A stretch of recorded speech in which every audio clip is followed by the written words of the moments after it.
வணக்கம், உங்கள் ஆண்டனிராஜ். இது நம்ம ஹோண்டா சைன் PS6 வண்டி தாங்க.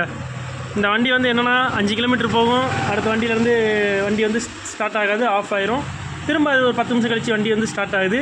திரும்ப ஒரு 5 கிலோமீட்டர் ஓடுது. திரும்ப அதே மாதிரி தான் மக்கர் பண்ணுது. இந்த வண்டி நம்ம என்ன கம்ப்ளைண்ட்னு சொல்லி நம்ம ஒன்று ஒன்றா செக் பண்ணி பார்க்குறோம். பார்த்துட்டு இருக்கும்போது பம்பில் வர ஜாக்கெட்டை வந்து கழட்டியாச்சு. இதாக இருக்குது, இது பம்புக்கு போகிற லைனை உருவிட்டு நம்ம இப்போ வந்து சாவி ஆன் பண்ணுறோம். சாவி ஆன் பண்ணும்போது பார்த்திங்கன்னா பெட்ரோல் இவ்வளோ தாங்க வருது. திரும்ப ஆஃப் பண்ணுறோம், ஆஃப் பண்ணிட்டு திரும்ப ஆன் பண்ணுறோம். பெட்ரோல் அளவு பாருங்கள், இவ்வளோ தான் பெட்ரோல் வருது. ஆனால் பம்பு ஓடிக்கிட்டே இருக்குது, பெட்ரோல் வந்து அவுட் ஆகலை. ஒன்று இந்த ஃபில்ட்ரு போயிருக்கலாம். இந்த ஃபில்ட்ரு நம்ம மாற்றி பார்ப்போம். மாற்றி பார்த்து கம்ப்ளைண்ட் அப்படியே இருந்துச்சு அப்படின்னா இந்த பம்பு தான் மாற்றணும். இந்த ஹோண்டா சைன் யூனிகான் இந்த மாதிரி வண்டியில் வந்து இந்த பிரச்சனை வந்துகிட்டு இருக்குது. ஓகே நண்பர்களே, ஒரு சின்ன தகவல். நன்றி, வணக்கம். இந்த கம்ப்ளைண்ட் வந்து நம்ம கடைசியாக வந்து அட்டன் பண்ணியாச்சு. அட்டன் பண்ணிட்டு இப்போ நம்ம வந்து சாவி ஆன் பண்ணுறோம். இப்போ எவ்வளோ தூரம் ப்ரெஷர் அடிக்குது பாருங்கள். இந்த அளவுக்கு ப்ரெஷர் வரல. இப்போ சாவி ஆன் பண்ணி அப்போனே இந்த வண்டியில் வந்து ப்ரெஷர் கரெக்டாக இருக்குது. இந்த வண்டியை கம்ப்ளைண்ட் வந்து அரெஸ்ட் பண்ணியாச்சு.